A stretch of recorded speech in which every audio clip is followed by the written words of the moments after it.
बाद मैं लोकसभा का सदस्य हूँ। ये पद मुझे दिनेश फोगाट की कृपा से नहीं मिला है, हमारे क्षेत्र की जनता ने मुझे दे रखा है और एक बार नहीं 6 बार दे रखा है। 12 साल से लगातार इनके साथ यौन उत्पीड़न होता है, केवल इनके साथ। वो यौन उत्पीड़न देश के अन्य खिलाड़ियों के साथ क्यों नहीं होता है?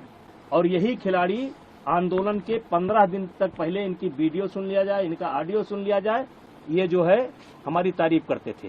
ये जो खिलाड़ी आज धरने पर बैठे हैं, ये अपने शादी में मुझे क्यों बुलाते थे? फिर जोड़े में होकर के मेरा फोटो क्यों लेते थे? मेरा आशीर्वाद क्यों लेते थे? इनके पुराने बयानों को आप सुनेंगे तो ये जनवरी में इनकी मांग निकल करके आई थी कि अपने पद से इस्तीफा दें। मैंने उस समय कहा था कि पद से इस्तीफा देने का मतलब है कि मैंने इनके आरोपों को स्वीकार कर लिया। मेरा कार्यकाल लगभग पूरा हो चुका है। जब तक नई बॉडी नहीं बन जाती है, और अभी सरकार ने आईओ की एक कमेटी गठित की है, 3 लोगों की कमेटी गठित की है, जिसमें एक कोई हाई कोर्ट का जज होगा या सुप्रीम कोर्ट का जज होगा। उनकी देखरेख में 45 दिनों के अंदर चुनाव संपन्न होना है। चुनाव संपन्न होते ही मेरा कार्यकाल स्वतः समाप्त हो जाएगा। इस्तीफा कोई इतनी बड़ी चीज नहीं है, लेकिन अपराधी बनकर नहीं, अपराधी बनकर के नहीं, मैं अपराधी नहीं हूँ। और इनकी डिमांड लगा, फिर ये धरने पर बैठ गए। अब धरने पर बैठ गए, पहले इनकी मांग थी एफआईआर की जाए। चलिए भाई, इनकी मांग स्वीकार हो गई, अब एफआईआर हो गई। अब इनको चाहिए, अब कहते हैं कि जेल के अंदर होना चाहिए, सारे पदों से इस्तीफा देना चाहिए। तो ये जो मेरे पास, मैं लोकसभा का सदस्य हूँ, ये पद मुझे दिनेश फोगाट की कृपा से नहीं मिला है, हमारे क्षेत्र की जनता ने मुझे दे रखा है और एक बार नहीं 6 बार दे रखा है। 6 बार मुझको दिया, मेरी पत्नी को दिया, और उनकी कृपा पर नहीं है। और कुश्ती संघ का अध्यक्ष पद भी उनकी कृपा पर नहीं है। मैं चुनाव लड़ करके जीता हूँ। अब आपके माध्यम से आप सवाल पूछेंगे तो मैं कहना चाहता हूँ, एक ही परिवार और एक ही अखाड़ा क्यों? हरियाणा के अन्य खिलाड़ी क्यों नहीं? हिमाचल के, महाराष्ट्र के, मध्य प्रदेश के, केरला के, कर्नाटका के, तमिलनाडु के, बंगाल के, आसाम के, देश के अन्य प्रांतों के खिलाड़ी क्यों नहीं? 12 साल से लगातार इनके साथ यौन उत्पीड़न होता है, केवल इनके साथ। वो यौन उत्पीड़न देश के अन्य खिलाड़ियों के साथ क्यों नहीं होता है? केवल एक ही अखाड़ा और एक ही फैमिली, एक अखाड़ा एक फैमिली। बाकी हरियाणा का 90% खिलाड़ी और 90% गार्जियन ब्रिजभूषण सिंह के साथ है, क्योंकि मैंने काम किया है। मैंने खेल को जहां तक सेवा दे सकता है, ईमानदारी से सेवा दिया है, और इसीलिए आज देश का एक, जबकि इन्होंने कोई कसर नहीं छोड़ी है, इन्होंने कोई कसर नहीं छोड़ी है। से रखना चाहता हूं कि 12 साल से इनके साथ ही हो रहा है, एक अखाड़ा एक फैमिली। और इस 12 साल में भी एक बार भी ये शिकायत लेकर के ना तो खेल मंत्रालय में गए हैं, ना किसी पुलिस स्टेशन पर गए हैं, ना कभी फेडरेशन में आए हैं।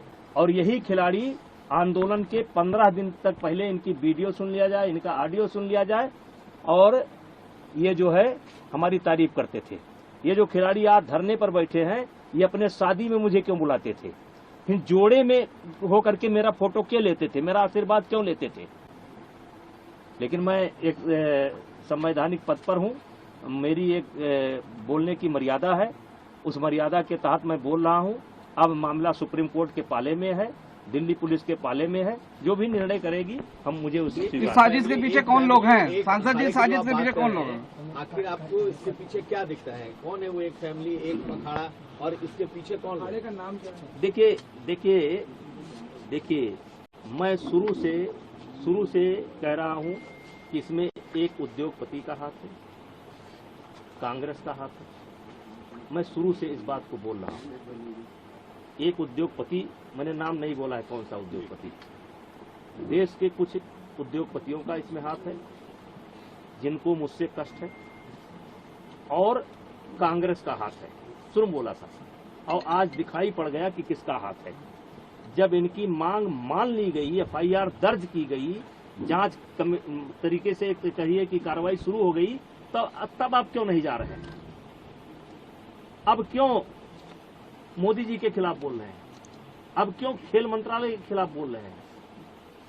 अब क्या जरूरत है? पप्पू यादव को बुलाने की क्या जरूरत है? केजरीवाल को बुलाने की क्या जरूरत है? वो कोई रिटायर गवर्नर है, क्या नाम उसका, सतपाल मलिक को बुलाने की क्या जरूरत है? प्रियंका गांधी जी को तथ्य मालूम नहीं है। जिस दिन प्रियंका गांधी जी को तथ्य मालूम होगा कि दीपेंद्र हुड्डा ने कहां ला करके मुझे फंसा दिया, उस दिन उनको मालूम पड़ेगा। ये जांच की रिपोर्ट आएगी तब उनको मालूम पड़ेगा गलत जगह पर फंस गए। आज जो कांग्रेस की दुर्गति हो रही है ना, इसीलिए हो रही है। कभी वो सर्जिकल स्ट्राइक पर सवाल उठाएंगे, कभी एयर स्ट्राइक पर सवाल उठाएंगे, कभी कोरोना पर सवाल उठाएंगे। अब पूरा मामला पता नहीं क्या जंतर मंतर पहुंच गए।